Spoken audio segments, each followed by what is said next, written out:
El número de personas sin hogar crece cada año en España desde 2015, cuando se dispara el precio de la vivienda en un 55% y de vivienda nueva en un 74%. Esto ha llevado a que en Mérida, por ejemplo, el Centro de Atención Integral Padre Cristóbal, situado junto a la estación de ferrocarril, haya atendido a 131 personas durante este año 2025, y Cáritas Diocesana de Mérida-Badajoz sume la atención a 355 personas sin hogar en toda la diócesis.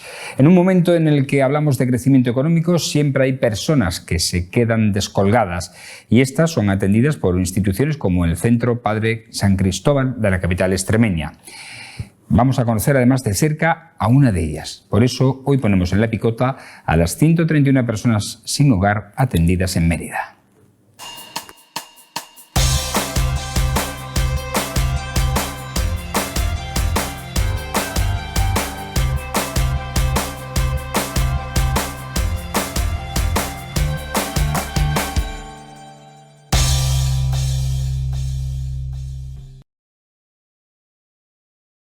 Bienvenidos a este tiempo de la picota en Televisión Extremeña, en una jornada en la que de nuevo vamos a coger el pulso a la actualidad. Comenzamos semana en este lunes y vamos a atender a quienes nos van a acompañar en el análisis de los asuntos, que hoy son bastantes, como siempre, que vamos a tratar en esta mesa de opinión. Fernando Molina, ¿cómo está? Buenas noches, bienvenido, ¿qué tal? Buenas noches, bueno, pues pasando un día ya más fresquito, ya parece que el veranillo, el membrillo se ha pasado. Y ha llovido algo. Y ha caído un poquito de agua, no, tímidamente. Tímidamente, pero poco. Los que conocemos el macizo calizo de la Sierra de Carija ya vemos que ya viene reverdeando. Son tempranas las hierbas, pero claro, hay que darle continuidad. Si aprieta mucho, pues no subsisten. Si acaso, que pone que en esta semana seguirá lloviendo, a ver si es verdad. Ojalá que sea así. Rafael España, ¿cómo está? Buenas noches, bienvenido, ¿qué tal? Buenas noches, muy bien. De lunes hoy, una cosa extraña, estábamos comentando antes, porque sí, siempre nos toca mediados de semana, finales. Cierto, bueno, cierto. Cualquier día es bueno para... Hay que cambiar costumbres para renovarse. Pero vamos a meternos de lleno ya. Lo del agua no es un tema menor. Extremadura está sufriendo una sequía brutal en Cáceres y la aceituna no está valiendo nada. O sea, nos hacía falta el agua. Es un problema, yo le decía con la aceituna, efectivamente. Y sobre todo porque, lo he dicho ya a lo largo de estas 2 últimas semanas en este espacio, en el que, vuelvo a insistir, me considero un amante de la aceituna de cualquier tipo. Me gusta la aceituna de mesa, pero ni un amante también del aceite. Ojalá que llueva, que engorde un poquito y que no tengamos precios otra vez desorbitados del aceite de oliva como ha ocurrido hace tan solo unos meses. La que más está sufriendo es la de mesa. La otra medio que se recompone, pero necesitamos un poquito de agua para que valga algo, porque si no, no cubren los gastos de costes. Los gastos, sí, de los costes, sí. Es un problema para los agricultores. Vamos a la cuestión de cabecera, porque Cáritas Diocesana de Mérida-Badajoz se suma a la campaña nacional Sin Hogar pero con Sueños, con la que quiere visibilizar el creciente registro de personas que viven en la calle. En esta diócesis, Cáritas ha atendido a 355 personas en situación sin hogar en lo que llevamos de año, a través de los diferentes recursos con los que cuenta esta institución en Mérida y Badajoz. De las 213 personas han sido acogidas precisamente en los centros de mínima exigencia, como hemos dicho, de Mérida y Badajoz. Además, 131 fueron acompañadas en el Centro de Atención Integral Padre Cristóbal de la capital extremeña. El director de este centro, David Tobaja, señala que esta campaña es una llamada a mirar de cerca, a implicarnos como sociedad y a construir juntos comunidad. Desde 2015 argumenta que el precio de la vivienda en España se ha disparado un 51%, llegando al 74% en el caso de vivienda nueva, un incremento que ha agravado el problema de acceso a un hogar digno, según el informe AROPE, lo que ha llevado a aumentar el número de personas sin hogar. Pero desgraciadamente sí, la tendencia es que aunque se está luchando mucho por intentar paliar la situación, cada vez hay más personas en la calle. Se estima que en España hay unos 42.000, 43.000 personas en la calle. Pero es una estimación, porque no es un dato científicamente demostrable. Decía David Tobaja que, ante la pregunta de cuánto había incrementado precisamente el número de personas sin hogar en la diócesis, dice que no hay datos constatables todavía, pero que a nivel nacional, según los informes que manejan, ha sido de un 25% este incremento. Durante esta semana se van a realizar una serie de actos para ser el altavoz de las personas sin hogar, con la instalación de mesas informativas en la calle Santa Eulalia este martes y miércoles por la mañana. El lema de la campaña, Sin Hogar pero con Sueños, lo explica Claudia, una persona que se ha quedado en la calle. Yo llevo 2 meses y medio viviendo aquí en el centro Padre Cristóbal. Yo he estado en situación de calle, he estado 2 meses. Es muy duro. Antes de eso yo tenía una vida normal, con sueños que tiene todo el mundo, que no son reales. Lo típico de, a ver si me toca la lotería, dejo de trabajar, me compro un coche. Y bueno, al final la vida, cada uno con las cosas y las decisiones que tomamos te lleva por otros caminos, acabas en esa situación y ahí es cuando te das cuenta un poco de la realidad, de lo que es la vida de verdad y tomas conciencia y otro sueño. Yo los sueños que tenía antes no los tengo ahora tengo sueños reales y cosas que quiero de verdad.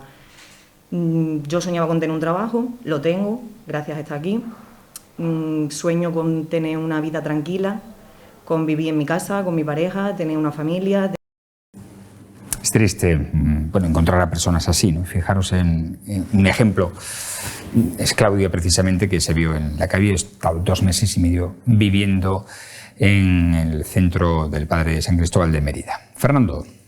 Bueno, yo cuando llegamos al Ayuntamiento de Mérida no ganamos las elecciones y no pensé jamás en la vida que Pedro Acedo me iba a poner de delegado de Servicios Sociales y me dijo, necesito una contención de la problemática de la ciudad y un análisis de alguien que tenga corazón. No es que mis compañeros no lo tuvieran, sino que podría ser que tuviera yo más tiempo o más ganas de luchar o de hablar.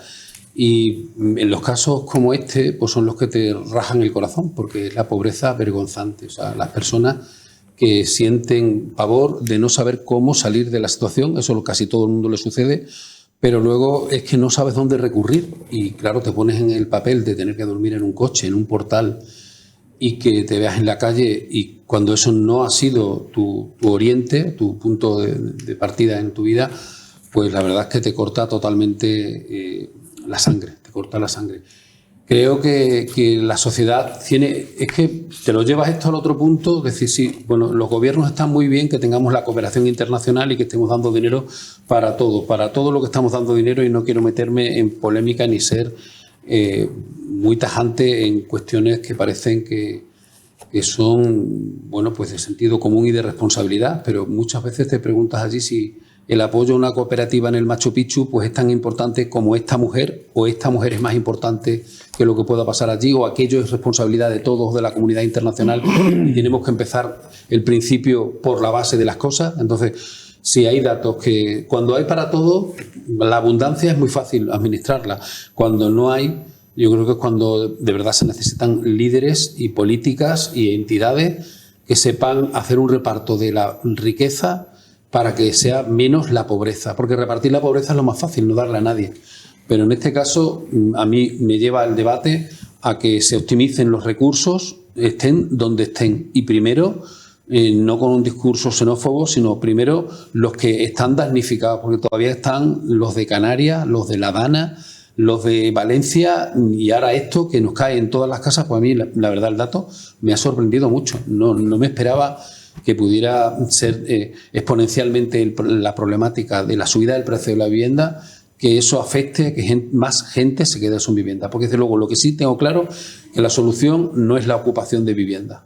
Creo que la solución es hacer viviendas de promoción y eso lo tienen que hacer todos los gobiernos y todos consensuados. Mira, he tenido los pelos de punta y me he visto la intervención del presidente del Parlamento como 20 veces para despedir a Vara, porque era un hombre íntegro y creo que en esa línea... Del Senado. Perdón, en el Senado. En esa línea tienen que estar todos nuestros políticos, en ese mismo punto de realidad, en conciliar los esfuerzos, no para y tú más, y tú más, y tú más, y faltarse. Creo que cuando hay una realidad imperiosa como esa, como la de que Vara era un hombre bueno, y que los políticos así lo han reconocido, por cierto me ha dolido mucho que no se haya hecho lo mismo con Lambán, pero ahora, más que nunca, los políticos tienen que aterrizar los pies en el suelo y céntimo a céntimo, por eso es tan doloroso que haya dinero para putas y para otras cosas y no haya dinero para esto. Si hay márgenes de beneficio de las empresas, no están para las mordidas, están para estas cosas. Esas bolsas de dinero tienen que estar en estas cosas. Siempre que hemos tratado el tema de la vivienda y la problemática de la vivienda la hemos enfocado desde el punto del acceso, sobre todo a la emancipación de jóvenes, pero es que hay también una bolsa importante de personas que, aun con vivienda, se han quedado fuera, se han quedado sin hogar y son personas que tenían una vida y que se les ha destrozado totalmente, como es el caso de esta chica, de Claudia, Rafa. A ver, ya que has nombrado a Guillermo, pues un beso enorme a toda la familia y también que sirva un poco... No habíamos coincidido Fernando y yo y bueno, pues oye, un recuerdo muy cariñoso para él. A mí me tocó afortunadamente convivir con él y toda mi admiración y de verdad un grato recuerdo, ¿no? A ver, yo creo que Claudia ha hecho mención a en su intervención, en lo que comentaba, yo creo que es algo muy relevante, ¿no? Todos somos un poco consecuencia de acciones y de momentos que hemos tomado a lo largo de nuestra vida, ¿no? Yo estoy convencido, y es opinión, evidentemente, pero estoy seguro que habrá estudios al respecto, ¿no? De que probablemente esas 130 personas o esas 355 personas que ha atendido Cáritas a lo largo de este año, no hay dos personas iguales, con circunstancias iguales y consecuencias de esas acciones o esas decisiones tomadas hayan acabado en el centro, desgraciadamente, por las mismas razones, ¿no?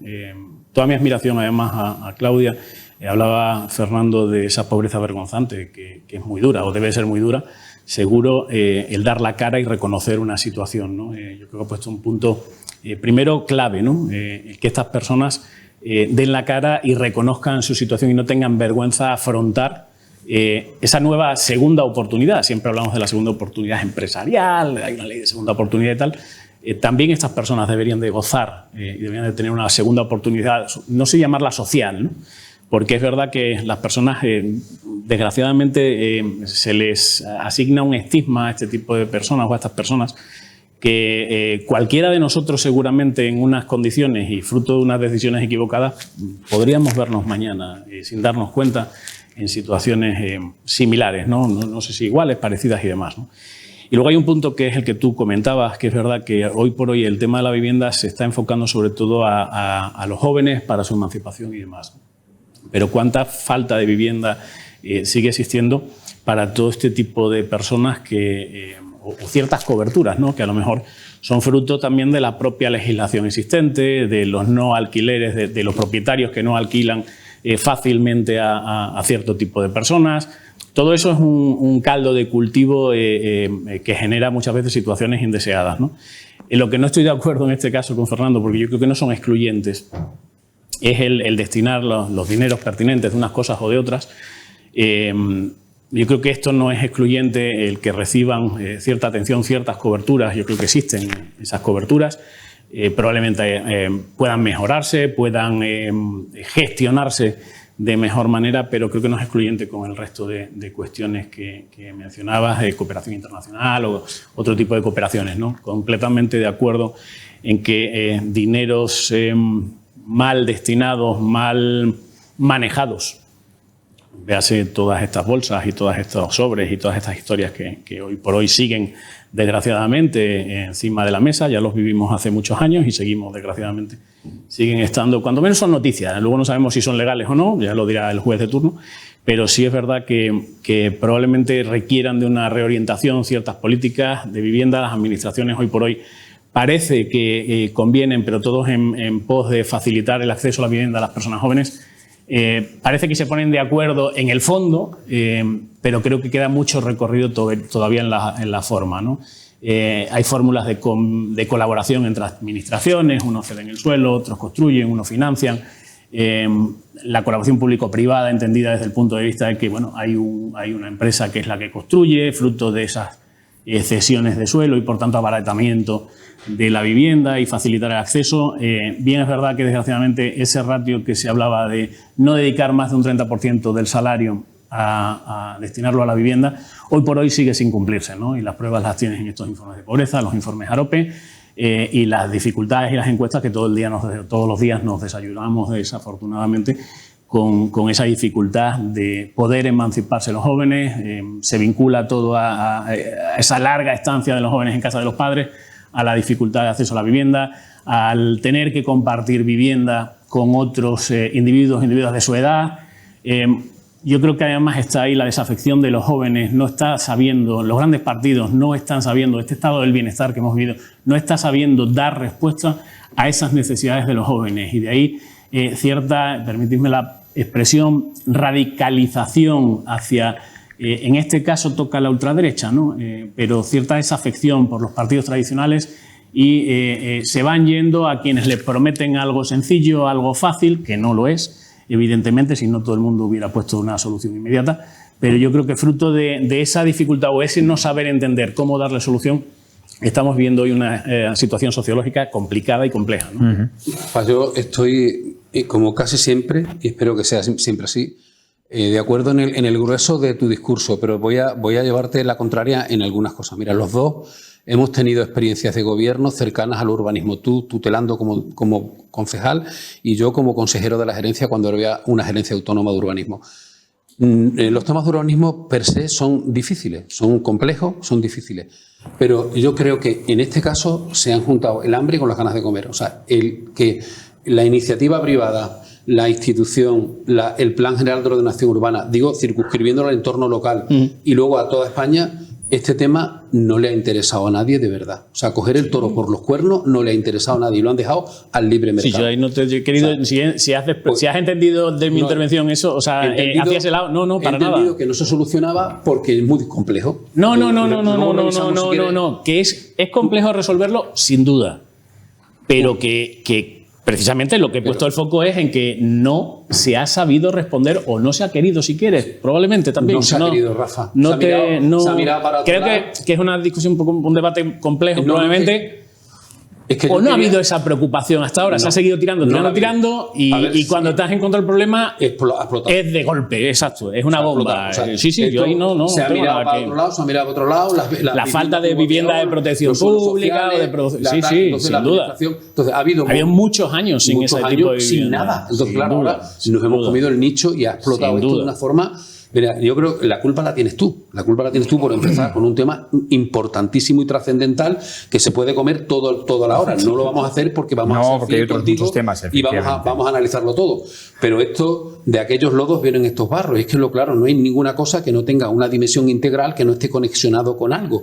Con los sobres, con la gestión, con el dinero, con el presupuesto que todavía no tenemos, con nacional, no otro, el que de aquí. O sea, que es que estamos hablando de un debate complejo, estamos hablando de una tertulia, como todas tus tertulias, con tus contertulios, de alto nivel. Esto es de alto nivel, esto es para reflexionar, y esto es para vérselo y para quienes tienen competencias en esto, la sociedad civil, las entidades, las asociaciones de vecinos, las asociaciones que protegen a los ciudadanos, para de una vez por todas salir todos de la mano y aquí, que era el clima que yo les pedía a nuestros políticos, aterrizar, porque el tema es muy grave y todos conocemos a familias enteras con sus hijos y sus nietos viviendo en casas de los padres. Yo os puedo decir hasta tres personas que han abandonado su vivienda y se han ido a vivir con sus padres y se han llevado a la casa los nietos. Entonces, eso, si es anecdótico, vale, pero cuando vas viendo, por ejemplo, la cara de esta mujer siendo capaz de sonreír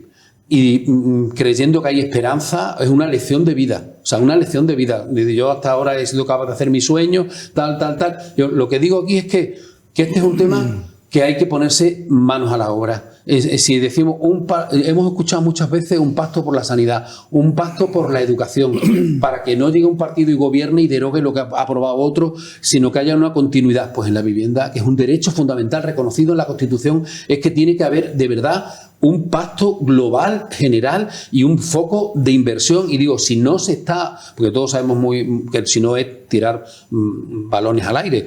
Yo he puesto el foco en los presupuestos porque de algún sitio hay que dotarlo. Entonces, claro, hay que dotarlo. ¿Cómo no voy a estar yo de acuerdo? Yo que hago cooperación internacional y que colaboro con bastantes entidades y cada día más, y hay alguien de Mérida que lo sabe, que lo hago directamente con lo que necesita, porque he sentido que me han engañado. Y no voy a decir el nombre aquí porque no quiero, pero alguna ONG y alguna institución me han engañado. Y como me han engañado y lo he podido comprobar porque no ha llegado a la niña que tenía apadrinada, pues entonces lo he hecho ya. ¿Quién lo necesita? Vale. A través de entidades, mirad, al final el Padre Cristóbal, madre mía, que al final sean las entidades vinculadas a la Iglesia o a Cáritas quienes estén dando la cara en este asunto. Y otra cosa ya al hilo de todo esto es que ese centro, yo que he estado paseando estos días por allí, única y exclusivamente porque tengo un campeonato del mundo en Pamplona y he querido ver cómo se puede ir uno a Pamplona. Imaginaros todo el día viajando, transbordo en Madrid, o sea, horroroso, vamos, ya esto es una cosa de número. Y he visto el recreo de estas personas, estas 130 y tantas personas metidos entre un aparcamiento, una estación de autobuses, una rampa gigante, con un clima magnífico entre ellos, y he dicho, Dios mío, no tenemos otro sitio más grande y mejor que este Cuchitrí, porque es que he entrado muchas veces allí, muchas veces a llevar comida cada vez que hemos hecho alguna actividad en el Ayuntamiento de Mérida, y me imagino que lo seguís haciendo vosotros, Rafa, y ha habido un catering, un almuerzo, una comida al Padre Cristóbal, al centro de transeúntes, al comedor social, a lo que sea. Entonces, que esta gente, además de necesitar vivienda, necesita comer y necesitan unos espacios dignos. Entonces, Mérida a la fuerza, como capital autonómica y con ese plan que tiene con un estatuto de capitalidad, necesita un sitio mejor para la gente que no puede acceder a la vivienda, porque las viviendas no van a salir así de golpe, pero un sitio más grande, más digno y más recursos dedicados a esto, porque ya hemos dedicado muchos recursos a muchas cosas. Mérida ha crecido en muchas cosas, eso es indiscutible, en la gestión, en las fiestas, sobre todo en los conciertos, en el teatro, en la cultura, pero ahora hacer una Mérida más digna, una mejor ciudad, ser mejores, una ciudad educativa, una ciudad vinculada con los que no tienen. Con los que no tienen, no digo que tienen ya otros mecanismos de conseguir comida, conseguir historias, sino los que se quedan sin nada y en la calle. En eso hay que ser consecuentes, y eso se lo pido al alcalde de esta ciudad y a los grupos políticos que están representados en el Ayuntamiento de Mérida, que no estén también un paso adelante por este Padre Cristóbal. Bueno, tenemos que ir avanzando. Solo puntualizo una cosa. Yo la única, ya como la única última que, réplica. sí, como una última cuestión. De acuerdo con todo, pero solo un pero, ¿no? Yo creo que el hecho de que exista o de que se potencie la ayuda no es malo, ¿vale? Pero sin ninguna duda yo creo que lo que hay es que atacar el problema de raíz, y es la falta de vivienda. Porque estos son cuidados paliativos, nos guste más o nos guste menos. Al final lo que se trata es de dar una cobertura a estas personas en una situación, bueno, evitemos que se dé esa situación. ¿Cómo?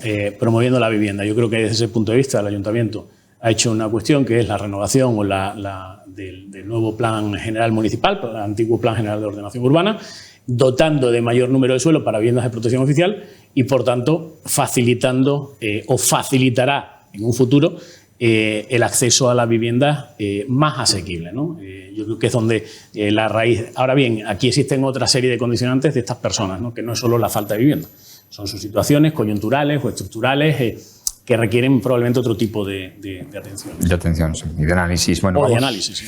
Efectivamente, vamos a repasar lo que ha sucedido también. Tengo otras ideas, pero me gacho. Bueno, Fernando, que seguimos avanzando, porque tenemos que hablar, por ejemplo, de un acontecimiento que ha sido el que se ha celebrado este fin de semana para celebrar el 125 aniversario de la Hermandad del Calvario de Mérida, con la procesión extraordinaria en el que han participado 7 pasos, toda la imaginería de la hermandad puesta en la calle, con una procesión, con un recorrido similar al que realizan el martes santo, con la salida desde la hermandad, desde la ermita del Calvario, llegada a la Plaza de España y con Catedral de Santa María, y regreso de nuevo a su casa de hermandad. Decíamos que 7 pasos porque en ese también participaba la burrita, y es que ese paso es, esa imagen es cedida, esa imagen es del Calvario y cedida a la cofradía infantil para su estación de penitencia, para su desfile procesional del Domingo de Ramos, y precisamente durante esa procesión, pues ambos hermanos mayores de ambas cofradías firmaron de nuevo la renovación de ese acuerdo por el que se cede de nuevo la imagen de la burrita de la Hermandad del Calvario a precisamente la cofradía infantil. Esto nos quiso o nos habló su hermano mayor del Calvario sobre la procesión que vivimos el pasado sábado. Vamos a ver toda la imaginería que tiene la hermandad en la calle y vamos a disfrutar con todos los emeritenses y todos los cofrades que quieran participar en esto. Más cosas. Se ha presentado este lunes el 15º Día Escolar de la Bicicleta, concretamente Maestro Pedro Lozano, que se va a celebrar el 23 de octubre y en la que van a participar 700 escolares, más profesorado, padres, voluntarios, etcétera. Se va a 900 personas las que se van a implicar en este día escolar de la bicicleta. Vamos a escuchar precisamente al protagonista, el que lleva esta ruta y esta denominación, que es Pedro Lozano. Esta actividad surge, como bien han dicho, en curso 1989, ¿no?, en el Colegio Antonio Machado, con la colaboración de la Escuela Ciclista de Mérida y la Delegación de Educación desde el principio. Eso fue factible, ¿no?, gracias a ello. La evolución, evidentemente, ha tenido una trayectoria en estos 15 años, con algún lapsus por el tiempo, que esperemos que este año nos respete, y por la pandemia, ¿no?, dicho sea. Este año la característica más singular es que llegamos al velódromo. El velódromo es el único que existe en Extremadura, ¿no? Es un velódromo municipal. La actividad es una actividad eminentemente educativa. Así nace desde el principio y a ello hay que añadir su espíritu lúdico, saludable e inclusivo. Fomento de la bicicleta, del uso de la bicicleta, pero especialmente es una actividad de convivencia. Más de una veintena de colegios, de ellos además 2 de fuera de Mérida, van a participar en este 15º día escolar de la bicicleta. En total, como digo, 900 participantes de 22 centros educativos, 2 de ellos de fuera de Mérida. Centros que van conociendo el funcionamiento de este Día de la Bicicleta y se acercan. Tenemos peticiones de bastantes centros, pero siempre hay un par de ellos que se animan a participar. Bueno, desde evidentemente el Club Ciclista de Mérida se sienten muy orgullosos de que al menos en un día se vea a tanta gente teniendo como principal vehículo la bicicleta para poder desplazarse. Es uno de los días más felices. Yo me levanto, voy a trabajar y veo a todos los niños que van en bicicleta, ¿no? Entonces para mí es un orgullo, pues, ver toda Mérida que se moviliza y que no solo existen los coches y los vehículos, ¿no? Dar las gracias al colegio de donde se sale, de donde se organiza, la Virgen de Guadalupe, ¿vale? Y a todos los docentes, alumnos, niños y niñas que hacen que este evento se haga realidad, porque sin estos 700 niños, con los profesores, docentes y familiares que nos acompañan, sería imposible, ¿no? Hay voluntarios también, entre ellos personas jubiladas que ayudan a organizar este Día Escolar de la Bicicleta y que, como ven, presentan unas camisetas que van a lucir los escolares en este Día de la Bicicleta. Para todos los participantes en esta marcha vamos a ir con esta camiseta, vamos, de distintos colores, un color para cada centro. Y aquí veis, lo importante es el logo que utilizamos, siempre hemos utilizado el mismo, Mérida Educa. Bueno, imágenes como esta de esta mañana hacía falta, y hace tiempo que no la vimos. La de los paraguas que han salido de nuevo a la calle por la Plaza de España y por las calles de Mérida acompañando a los viandantes. Y esto sí que es noticia, Lo decíamos al comienzo del programa con el tema de la aceituna. Pues mira, han cogido 4 gotas, pero 4 gotas que son bien recibidas. Mañana parece ser que va a llover un poquito más, con más intensidad, según la previsión meteorológica. No sabemos, en cualquier caso, ojalá que sea así, porque hace falta. Lo que yo no entiendo, y no quiero sentar un debate aquí con esto, pero no entiendo cómo el año pasado, al final, con las lluvias registradas, se decía que no íbamos a tener problemas de abastecimiento de agua durante 3 años y en el campo están asegurados 2 años y tal, y ahora tú me dices antes que en Cáceres hay sequía en el campo. Siempre pasa lo mismo. Año tras año, un año que llueve, nos aseguran que hay consumo, que hay para riego, que hay agua no sé qué, y llega el año siguiente que no llueve tanto y parece que no hay agua. Esto es como lo de que este es el último año que cambiamos el horario. Este ya es el bueno, por cierto, lo ha dicho también el presidente del gobierno hoy. Palabrita o no, ya palabrita o no, pues nada. Bueno, se lo tiene que aceptar la Comisión Europea. Se te caen los palos del sombrajo cuando ves que afortunadamente de las cosas buenas que hace nuestra comunidad autónoma y que puede seguir haciendo más, seguro, es el Canal Extremadura y un programa en Canal Extremadura contándonos lo que está pasando con la aceituna, con la cacereña, que es una aceituna de mesa espectacular, y estaban en el mismo plan, todavía peor, más destrozados que las chicas de la vivienda, que no va a valer nada la aceituna y que estaban, bueno, raquíticas, o sea, una cosa jodido, muy, muy duro verlo así.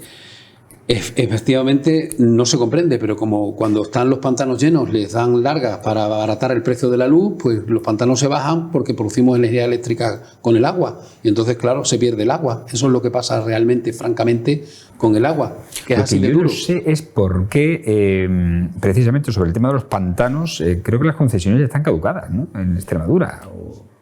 Al menos me había informado sobre ese tema, y que al final, de alguna manera, la administración autonómica es la que tenía que autorizar esos desembalses. De todas formas, una cosa son los embalses, estos que está comentando Fernando, que realmente su concepción y su origen fue destinado a la generación eléctrica y no tanto al riego. Y en cualquiera de los casos, sin perder de vista lo que él comenta, también es cierto que ese agua, digamos, va al siguiente embalse. El agua que se turbina no se muere, se turbina y sigue aguas abajo. De todas formas, sí, respecto a una cosa es lo que llaman la sequía hidráulica y otra la hidrológica. Entonces, yo no sé, el caso no había escuchado el caso de la aceituna, que evidentemente, con toda seguridad, es como apunta Fernando, que está ducho en la materia.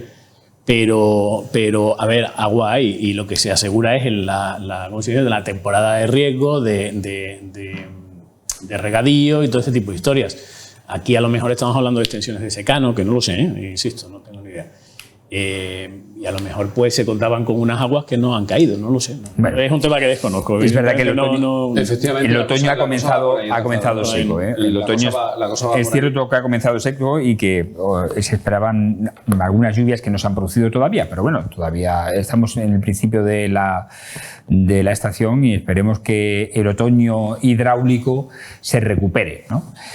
Más cosas. Este fin de semana ha comenzado, concretamente el jueves, comenzó ya el Festival Cinebit, que está creciendo a pasos agigantados con conciertos de pequeño formato en establecimientos hosteleros y otros un poco de mayor formato, como este que estamos viendo en el Templo de Diana, donde se inauguró el pasado jueves. Como decimos, un festival que va creciendo con la concurrencia de más de 30 bandas y que aúna cine y música en pequeño formato y la proyección de películas en el Teatro Cine María Luisa. Así que nuestra más sincera enhorabuena a los organizadores, porque ya con 2 ediciones, prácticamente esta es la segunda, parece que va camino de consolidarse este festival de música de todo tipo, que, por cierto, en el que participan 7 bandas de la ciudad de Mérida y la mayoría de extremeñas.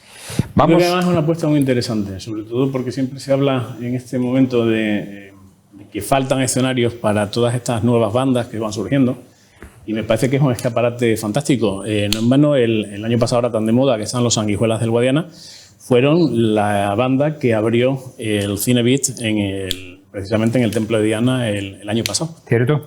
Y me parece que es un escaparate fantástico, sobre todo para esas nuevas bandas emergentes de chavales jóvenes que quieren tener una carrera, ¿no? Yo creo que sirve de escaparate y, oye, no otras que a lo mejor están consolidadas o si quieres son más bandas amateur y no aspiran a lo mejor a otras cuestiones, pero en cualquier caso es un escaparate fantástico. Además, el fin de semana, por lo que he leído y he visto, pues ha sido fantástico en Mérida, ¿no? De gente en las calles, la atracción que supone también para los bares donde se han desempeñado los conciertos, se han desarrollado los diferentes conciertos y actuaciones. Y yo creo que felicitaciones en este caso a la organización del Cinebit y por supuesto también al Ayuntamiento por haber apostado por una iniciativa o haber ayudado o colaborado en la medida que lo haga. Me parece una iniciativa fantástica, ¿no? Y además que creo que es innovadora en la región y que pudieran apostar ciudades como Cáceres y Badajoz para tener unos eventos similares, ¿no? Un circuito incluso, no sé.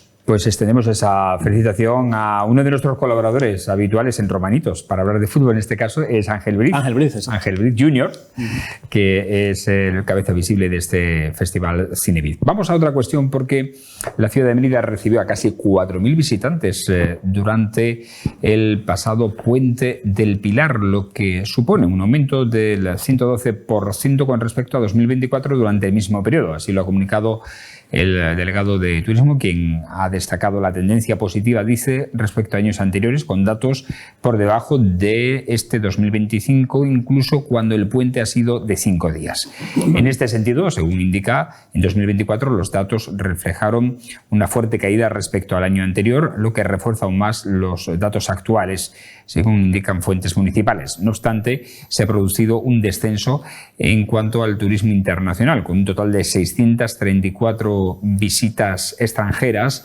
registradas frente a las 845 visitantes del año pasado. Bueno, es un buen dato el turismo. Sin duda, probablemente el año pasado el día 12 fue sábado, supongo, sí. Con lo cual fue un fin de semana como otro cualquiera.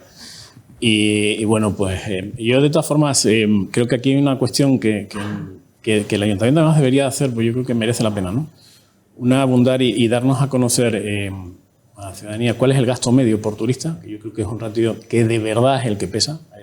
Está muy bien que pasen 4.000, 8.000 o 200.000 turistas, pero si no dejan nada en casa, pues chicos, se habrán llevado la impresión que es muy bonito o es muy feo, según el gusto, y que lo recomendarán y demás, ¿no? Pero saber lo que se están gastando y sobre todo algo que va ineludiblemente de la mano, las pernoctaciones, ¿no? Cómo van evolucionando las pernoctaciones, el número de pernoctaciones por visitante en Mérida. Yo creo que son dos ratios que son los que de verdad te dan empaque, ¿no? Si en España la pernoctación media es de 6 noches día por turista internacional, quiero recordar que era, ¿de qué estamos hablando a lo mejor en Mérida? En fin, son ratios que yo creo que merecen la pena unirlos y no solo decir hemos tenido 4.000 visitantes. Bueno, es una cifra, es indicativa, bien, pero no sé qué es lo que deja realmente, ¿no? La apuesta está en la calidad, no en la cantidad, ¿no? Exacto. A mí me parece trascendental en las entidades en las que he sido tenido puestos de responsabilidad, que no vienen ahora al caso, y de hecho en algunas sigo teniéndolo. Es algo vital el estudio de mercado. O sea, ¿qué ha dejado esto aquí? ¿Para quiénes y en qué medida hemos sido eficaces? Porque convertir esto en un escenario vivo que la gente, me parece, ya per se la cultura es así, importantísimo. Pero cuando hablamos desde el punto de vista endogámico, o sea solo que la ciudad viva y que lata la cultura, como ya hemos dicho antes con el Festival de Cine Nuevo, las bandas, los chavales que tengan sitio, y hoy que con tantísima potencia que tienen las redes sociales, que cuando alguien ve algo bueno no tiene que esperar a ir un despacho y mandar una maqueta, sino que los sanguijuelas belguadianas es que redes sociales venden Extremadura, y han vendido Extremadura, y eso ahí está, como Extremoduro o como cualquier otra cosa. Entonces, en esa parte, muy importante, y hay que subrayar y felicitar. Y luego, el alma mater de las cosas. A veces, el alma mater de las cosas, que voy a decir alguno que uno no se va a sorprender, pues es Luis Valiente, pues que lo es. Y es la alma mater, y él a tutela, me da igual que sea el cortijo, que cuando le ha tocado, como me ha tocado a mí el asilo, pues el asilo. Y entonces el alma mater es dentro de la política, fuera de la política o en las entidades vinculadas a la sociopolítica, que veo a todos las entidades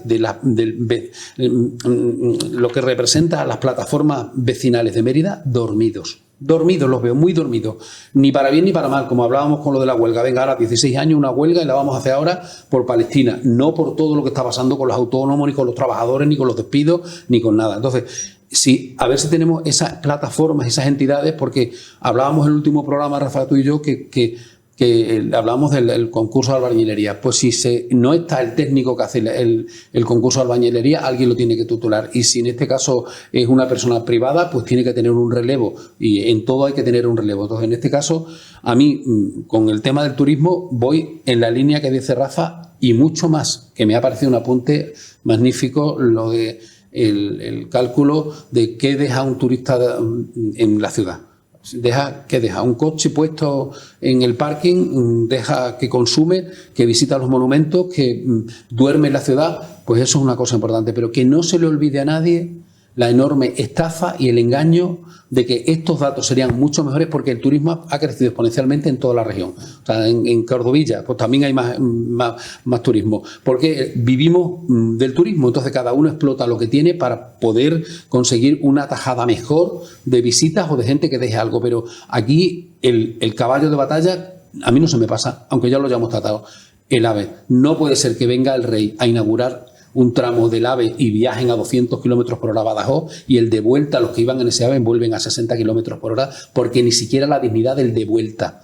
O que pase, como ha pasado, que venga a inaugurar el Óscar Puente un tramo de una carretera o de una avenida Felipe VI. Yo creo que Mérida necesita que los políticos, y si les toca a los de derecha, que les toque, y si les toca a los de izquierda, pero una acción conjunta. Y a mí me parece bien cuando el alcalde le reclama más atención a María Guardiola o más presupuesto o a la Diputación, me parece perfecto, porque le hemos votado entre todos. Unos sí y otros no, pero es nuestro alcalde el que está ahí. Tiene que ver primero los intereses de la ciudad. Entonces, dentro de los intereses de la ciudad, prioritario el tren de altas prestaciones para potenciar lo que realmente tendría más fuerza mis palabras si tuviéramos el estudio de mercado. El saber qué aportan los turistas cuando llegan aquí a Mérida. Se llevan una idea fantástica de la romanidad, de la estructura de nuestra ciudad, de la cultura, de la emérita lúdica. ¿Qué es lo que pasa? Y eso no es imposible de hacer. Yo ese dato lo manejaba anteriormente, la consejería, sé que existe, por tanto, por eso te digo, sé que lo pueden poner de manifiesto. Yo sí recuerdo que había habido un incremento de las pernoctaciones, te estoy hablando del año 2023, a mediados, ¿no?, del 23, que es cuando yo salí de allí, de la consejería. Había un incremento de pernoctaciones y había habido un incremento del gasto medio por turista. Yo te hablo de la legislatura, ¿no?, en torno al 20%, entre el 20 y el 30%, ¿no? Hoy no lo sé si sigue o no, estaría muy bien saberlo, y sobre todo por eso, por saber qué es lo que genera, qué es lo que nos está trayendo, si es un turismo barato o económico, o a llamarle si queréis, o es un turismo de calidad, el cual come luego en los restaurantes de Mérida, compra en las tiendas de Mérida, demanda servicios en Mérida, en fin, todo eso. La dimensión cuantitativa es fácil, lo que tú dices, yo no sabía eso, pero me encanta lo que estás diciendo. Porque en las oficinas de turismo tenemos los pulsómetros para medir la cantidad de gente que entra y sabes el número con muy margen de error. No, pero esto te digo, es una encuesta del INE igual que todas, y las encuestas del INE son además bastante fieles, quiero decir que no, que son relevantes y que están además, o sea, que porque los datos son de los propios establecimientos hoteleros y son de los propios de las propias tiendas, los propios comercios. Vamos, que conozco cómo es el mecanismo, son cartas que demanda, el INE te elige y, oiga, relléneme usted esta encuesta.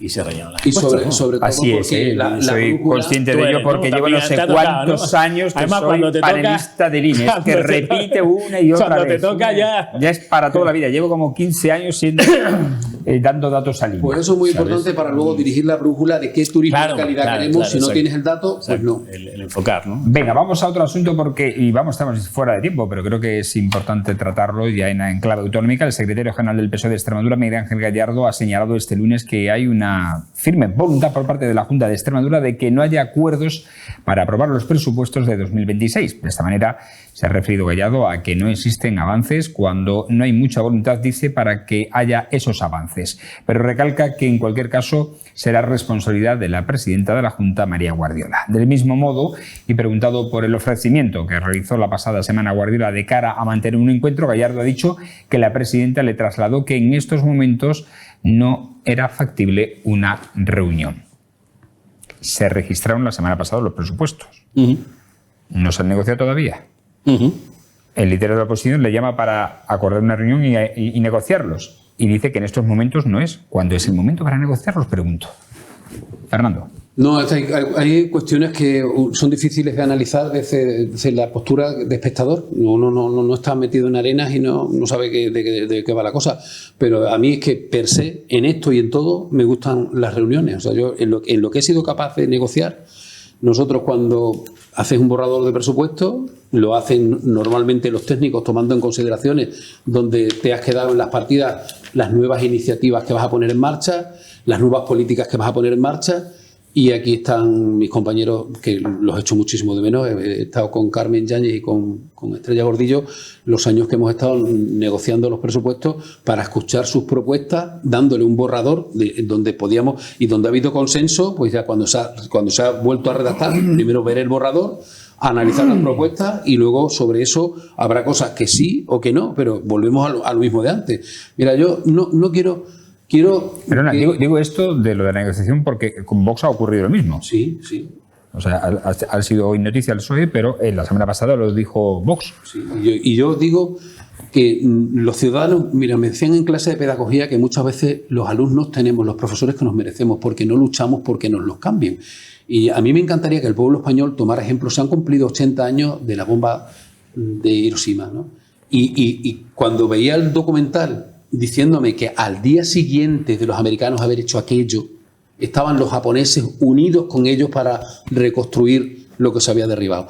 ¿Cuándo nuestros políticos van a tomar conciencia de que están puestos, de que los tenemos puestos para consensuar y que no puede ser un arma arrojadiza la ley más importante que tiene una administración, que son sus presupuestos? Entonces, aquí, a mí es que no espere nadie que me vea poner aquí como un hooligan a defender ni a unos ni a otros, ni voy a acosar a otros porque tenga yo unas ideas, sino que es que si se le está reclamando una reunión, porque yo creo que es que se debe acceder a la reunión, y sobre todo cuando haya margen de maniobrar en los presupuestos, que quien gobierna es gobernando con mayoría absoluta, como nos ha pasado a nosotros, y hemos intentado negociar los presupuestos, porque ¿qué ley espera y qué calado va a tener en la sociedad lo que tú lleves en unas partidas presupuestarias si no está consensuado? Y sobre eso, claro que la oposición tiene mucho que decir, porque quiere una idea y un proyecto de región o un proyecto de ciudad.